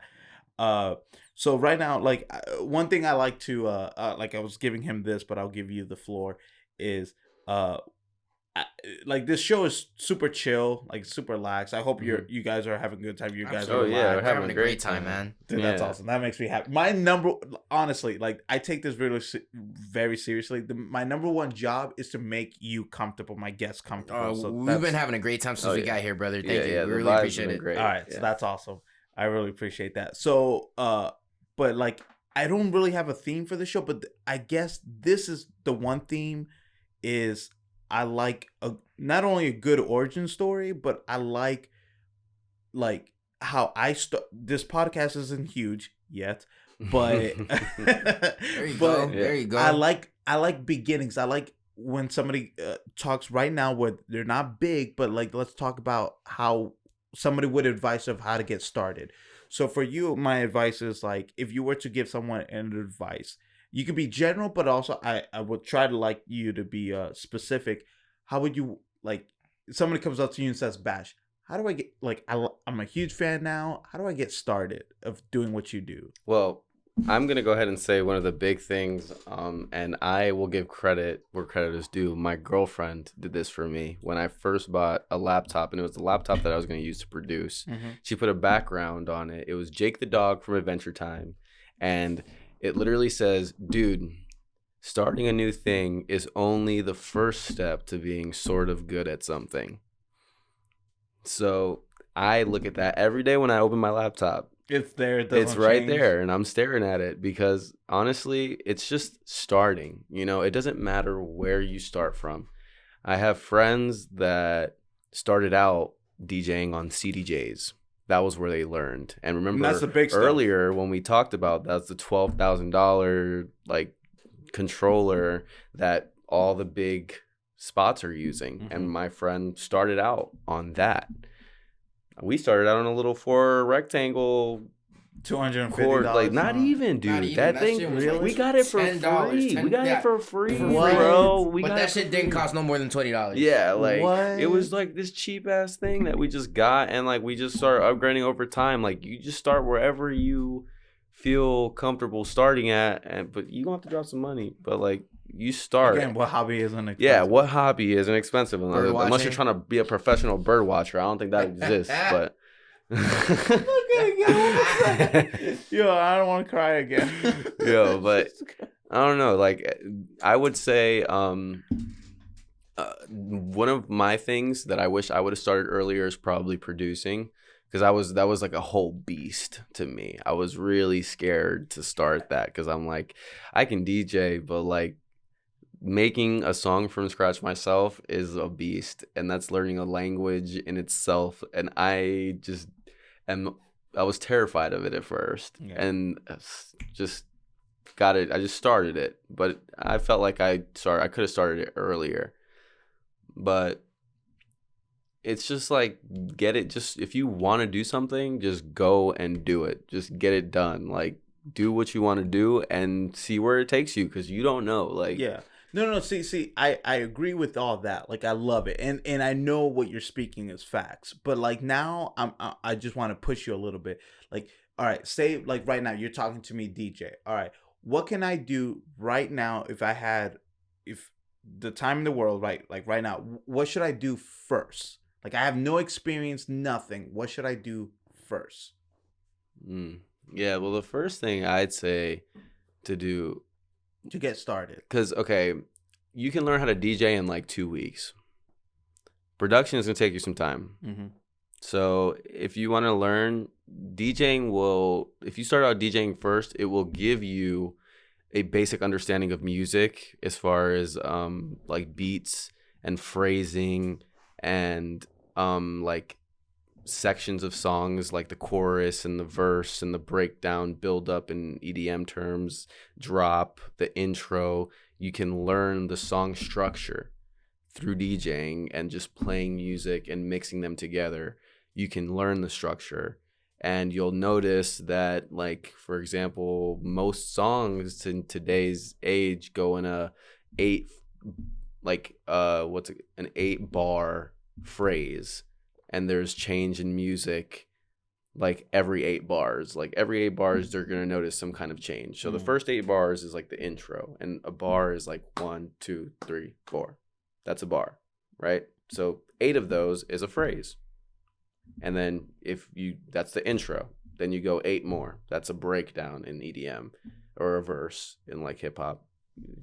But that can double. So you can go from 8 to 16 to 24. To 36, like it goes like in like that order, like in 8. Did I even do that right? I don't know. I can't count in my head. I think sometimes. It's like 32. You said 36. Yeah, 32. It's 32. Yeah. No, you're good. Hey. But yeah, that's like how it goes. Each song comes and it goes in that like order. And you'll learn that DJing. You learn how to count that in your head. It comes to the point almost like where I'm like, I can just feel that coming. Like I just hear a song and I feel it, like, because I've heard so many that I just feel, okay, like the next phrase is coming. Next, like change, like do something to change the music to keep it fresh. And that's something that you can learn DJing really fast. So that being said, like, should somebody in a way start to DJ first and then produce, or should they produce and then DJ? That just, or it doesn't really matter. I think that really I think that depends on you and what you want to do, because like really DJing and producing are like, they go hand in hand. Like once you produce, like you can produce first, make a bunch of songs, and you have so many songs done, then you have to learn how to DJ that if you want to play it. You know, okay, I see what you're like saying. you have to learn how to DJ unless you're, you know, you're trying to be a producer, like, and just like make songs for like rappers or something. Like then you could just like make a beat and you don't have to DJ it. You can just release it under a rapper, you know. Okay, I see that. So that's the other thing too. Like for EDM, what we're trying to do specifically, we have to learn how to DJ. Yeah. Like Metro Boomin knows how to DJ because he does his own shows, and what does he play? He just plays all his hip hop, all his songs that he makes, but he mixes it on the DJ controller. So like you have to learn both if you want to do something with it. If you actually want to like damn it, what's that one phrase? I literally had my best friend Neil last week saying he's a hat rack, like he knows, he has a bunch of hats, like he knows a bunch of skills in the office. It's like that, like almost a Swiss Army knife kind of thing. Yeah. With EDM. Okay, I can see that. And it's funny because, like, again, me not knowing, me being ignorant, I've always thought if I see a DJ playing, then, you know, he's just 100% a DJ. He's not a producer, but that's not always the case. Mm-mm. Yeah, It's a new era. Yeah, of new era. DJs. yeah, yeah. Because the new era, because everyone's making their own music now. Yeah. Like as far as like all the big DJs in EDM, like there's like I can think of one of the first ones that stuck out to me were Sudden Death. He's a DJ / producer who went to Lost Lands and played all original music at his Lost Lands set in 2018. In 2018, his second year. Yeah, the second year that Lost Lands happened. And he came back. We were just over at Lost Lands. This man headlined the show and stole it. Mm-hmm. And he just stole it. He was one of the only ones to like play all original. Oh wow. Music. And that's a very ballsy move to make. Yeah. In general, you know, because it's everyone, you know, it's DJing at the same time. Like you want to throw mostly your songs in there, but like you want to mix your songs with other songs. Yeah. And you want to make it fun and want to make it, you know, interesting to the public, but like, and also a his little songs bit are of just- your own, right? yeah. But his songs are just like filthy, you know, they're just filthy. So he can do that. And 2 years later or 3 years later, he can headline after doing that. Like that's and it's a kind of goal crazy. Yeah, I'm for sorry to cut you off, but it's just kind of crazy to see that because we went in 2018. What inspired us originally to be DJs, we came back in 2021 as DJ producers, seeing the DJs that we looked up to and just picked apart headlining these shows. Yeah. And it's insane. You're just like, we already loved you, but it's just incredible to see what you guys have done in the last couple years. Yeah. Like I mentioned Subtronics earlier, and like Subtronics when in 2018 when we watched, like when we missed his set because he wasn't that big, but we still were awoken to his music. Like we listened to it after that. Yeah. And like I was following him on Instagram. He had like a good 15,000 followers maybe. He was always live streaming and like just smoking weed, chilling, like hanging out, like just answering questions on his live stream. And like today, it's 2021, that was like 2018. Today he's got like 300,000, like 350,000 followers. And like I followed him when he was like at 15K, like some small, like barely popping off. Yeah. And like to see that growth in such a short amount of time is like, but that's the thing that people don't notice is like before that he was producing for 10 years. Yeah. No, and see, like when I was talking about like advice getting started and all that stuff, enter whatever creative field or anything in general. I think, like, I talk shit about social media too, and this kind of goes hand in hand, is that like people are so scared to start on something because they feel like, okay, I want to start knowing right off the bat without a shadow of doubt that they're gonna make it. Like whatever, I want to post this one video on YouTube or TikTok or Instagram knowing it's going to get 1 million views.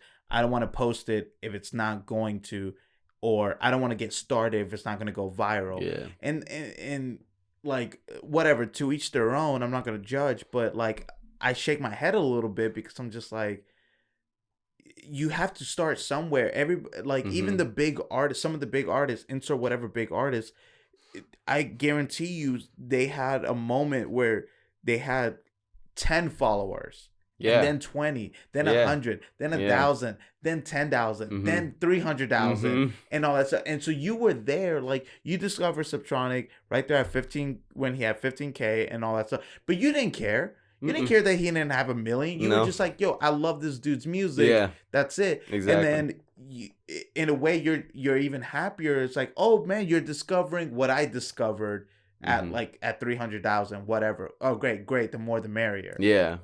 There Yeah. was there's this old video, like I forgot what band it is, but they were interviewed. Like I don't know if you ever heard this, where it was a rock band where that whole rule, like you're only allowed to wear a rock band shirt if you know like 5 of their songs and they can't be singles. And this one rock band, I love their answer, and I gotta find it. This one rock band was like, yeah, those fans, I hate those fans. Those are toxic fans. And then the Mm-hmm. interviewer was like, oh, why is that? And they were like, because even if you like our one song, our single, and you come to the show, you paid money to come to the show, and you bought a shirt, so you gave us money. Why am I gonna hate you? Like if Yeah. you don't know 5 songs, you know that one song that you fell in love with. And I was like, that is the best fucking answer. Yeah. Yeah, because that's it. Yeah, because no, it's not like that. It's just that other person being like, I'm a bigger fan I'm a of them bigger than fan you. than you. Like that's just ego It's like, shit. I don't care. You're supporting me in some way. I don't care. Yeah. I just thought that was super dumb, but I love that this one band, I gotta find them. It's pissing me off that I don't know. I saw it years ago when I was in high school. It was 10 years ago. Wow.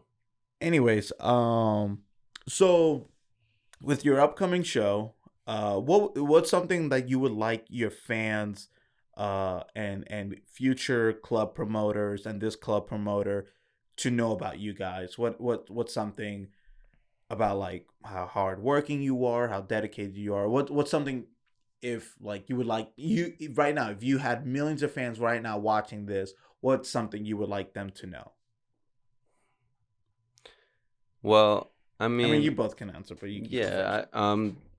I guess the big thing is like we striving and working hard to grow every single day. When it comes to our music, when it comes to our DJing, when it comes to just how we really just conduct ourselves as people, we're trying to grow and improve every single day. Because that's what this is about, really. At the end of the day, this is about growth. We're trying to grow.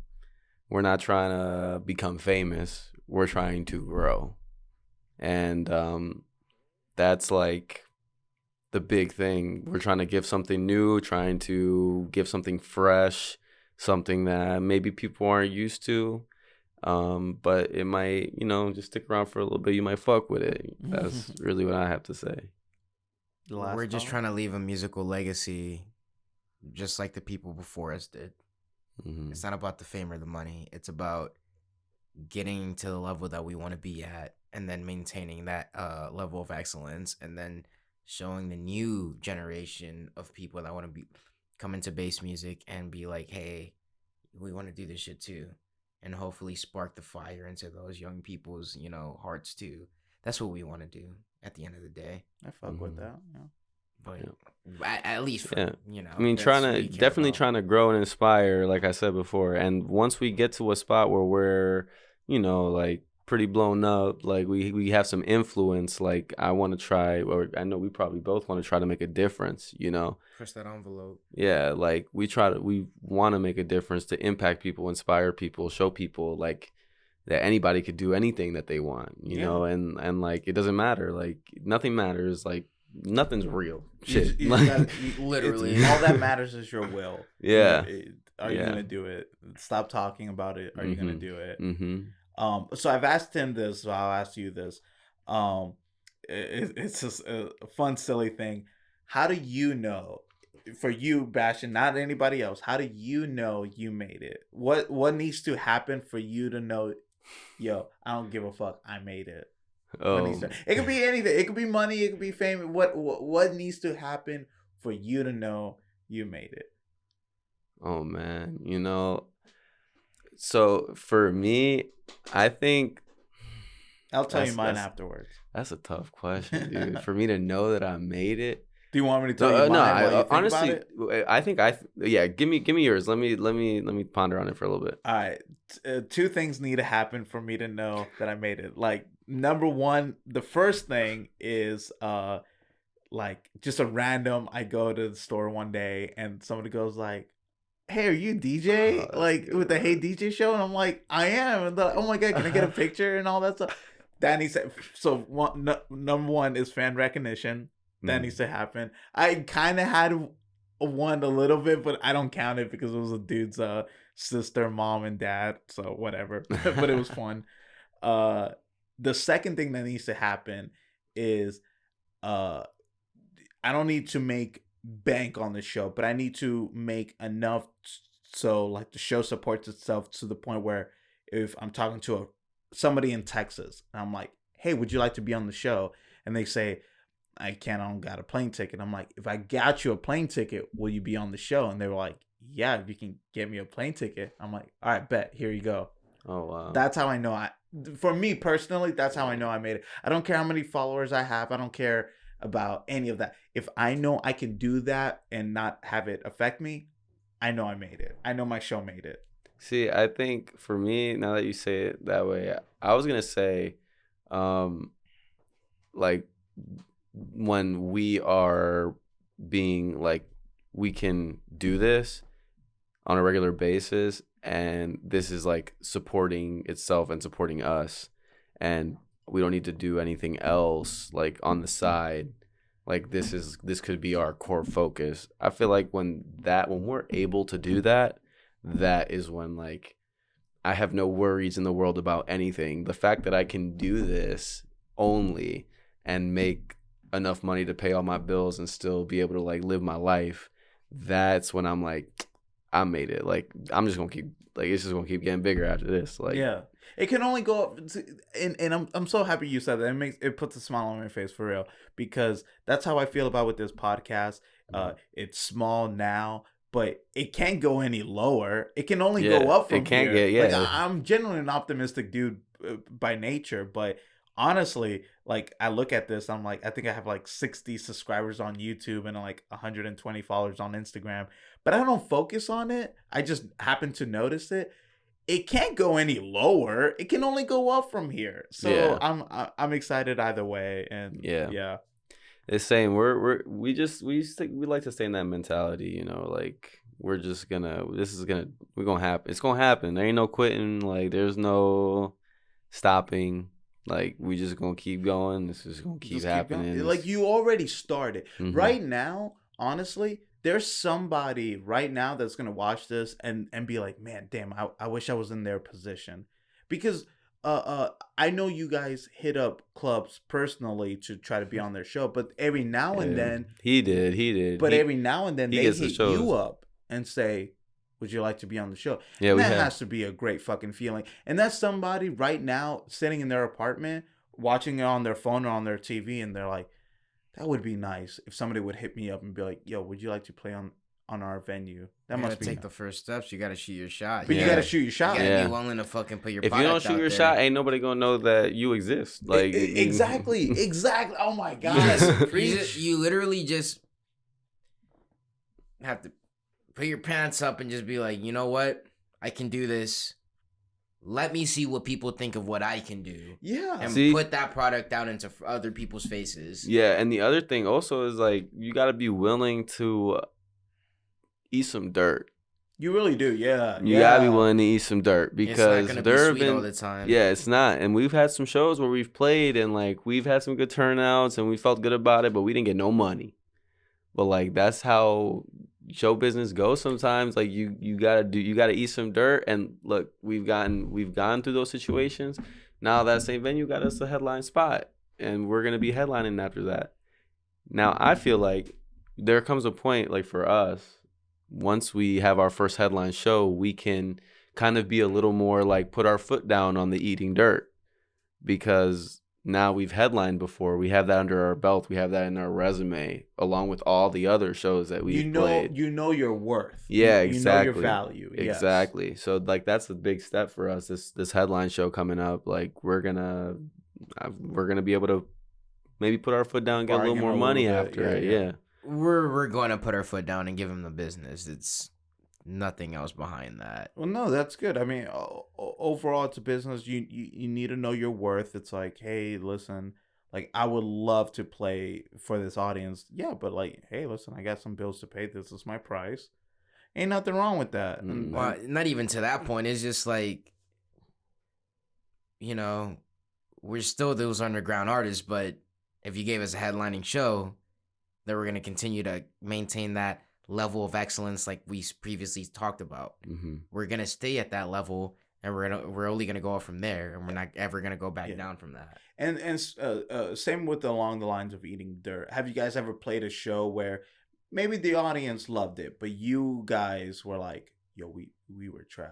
Absolutely. Oh, yeah. Absolutely, bro. You don't even have to ask us that question. Like, For sure. we both feel that way. Yeah. Like, you just looked at each other. Has that ever been to the point where maybe you thought you felt great and then he was like, no, we could have done, or vice versa? No, of course. Like, that's what I'm exactly speaking about. Like, we've felt that way plenty of times. Yeah. Where he's been like, bro, that wasn't your best performance. And I was like, that wasn't your best performance. How do you respond to that? Like, how do you guys feel about it? Do you I mean, let's be honest. Do you guys like at the moment like, man, fuck you, you don't know what you're talking about? But then afterwards, you like you see, we don't really. Or do you feel it in the moment where, damn, you're right, I didn't spin as well as I could have. Absolutely, because we do this shit together. So if he's just like, bro, that's not how you usually spin, like, take a step back and like kind of reconfigure some shit and go do what you do usually. And instead of getting tight, I'm just like, this is who I do music with. This is the guy that I, go about doing the whole thing with. So I'm like, if he's saying it's not good and it's not the product, so I'm gonna go back to the lab and work on that shit instead of like getting my feelings about it and be like, well, maybe you were wrong. No. I was wrong. I wasn't doing it to the best of my ability. He called me out. We're gonna go back to the workshop and just get shit done. Constructive criticism. Exactly. We try to keep it constructive between us, because that's just like the best way to go about it. When you stay constructive about it, you stay like, you get better. Like if you just try to like shit on them or like be like, that was trash, like what are you fucking doing? Like you're just gonna cause problems that way. Like as long as you keep it constructive, I think the vibe will like it'll stay good, Yeah. No, I fuck with that. That's great. All right. Well, we still got a little bit of time. We still got like around 10, 15 minutes.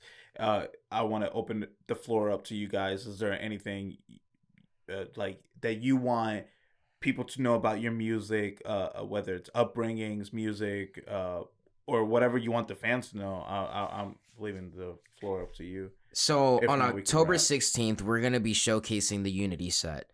The Unity set is something we've been working on since I don't even know. Like, it's been several months at this point.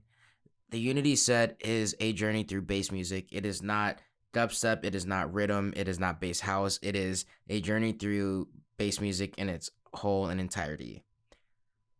Sebastian and I have worked tremendously on pouring our emotion, our vibe, our flow, and the way we go about spinning music into the Unity. And if you guys can make it out to the 16th, it'll be showcased to you guys what the Unity truly is about. It is our brand as Basshh Kall. Our Unity sets are different from everything else we do.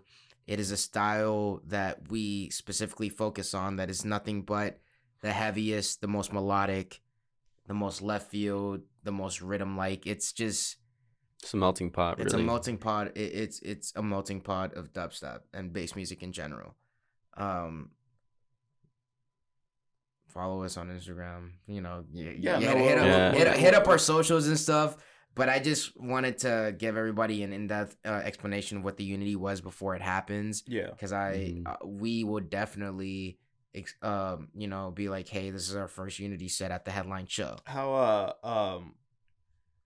long have you been practicing? Do you guys know We right have now. 3 different Unity sets. No, I'm okay. This gonna be ignorant me. I don't know what that is. So like, is this what you're gonna be playing on the Yes. 16th? Or so you guys already been practicing? Yes. Heavily. Like Yes. how much have you guys been practicing?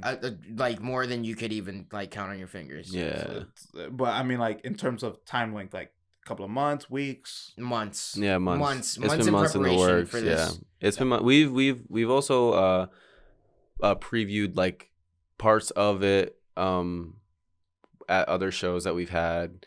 But like it's gonna all come together here at this headline show on October 16th. Okay. We're gonna be able to like we will have a plethora of music that we know very well that we can just go into and go crazy.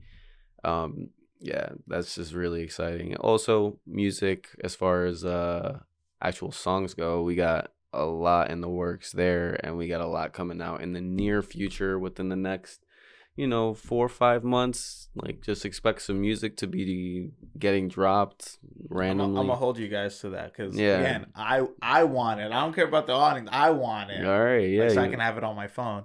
yeah, they'll get it. So like how long ago has it been since you guys' last show? Before this one? The weekend before Lost Lands. 2 weeks ago. Oh wow, Yeah. okay. We played 2 weeks ago at Syndicate. Again, it wasn't I don't know if many people heard, but Imagine Festival got canceled.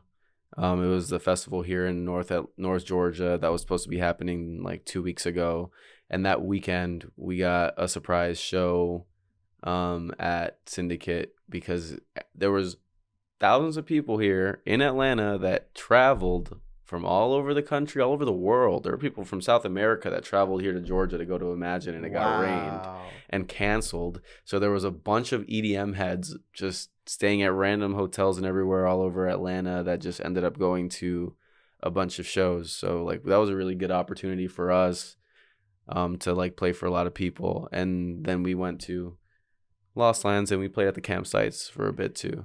And we had some people bopping their heads and coming over to talk to us. It was pretty lit. Dude, that's what's up, man. Yeah. God, you guys have come a long way. Like it's again. I really appreciate that. Yeah, No, thank you. and again, like I'm not just saying this because you're my cousin or trying to fill up a spot for the podcast. No, you guys come a long way. Like and I want to promote it. Again, not because I'm your cousin, but because I see a potential. I see something there, right? Yeah. And even if you weren't doing it, I see you doing it, and I'm like, I want to promote it. And again, vice versa. If you were the only one doing it, I want to promote it. Yeah. Well, you guys have something. You guys definitely have something, and it's great because again, I'm here in the beginning, and again, it can only go up from here, and this isn't the last time you guys are ever going to be on the show. Like the moment, every milestone, we're going to have you on the show. Every time you need to promote something, like, hey, we have a show in like maybe 2 weeks. Hopefully I can kick out a guest and be like, I need to make some room for these guys. Like they need to promote their shows.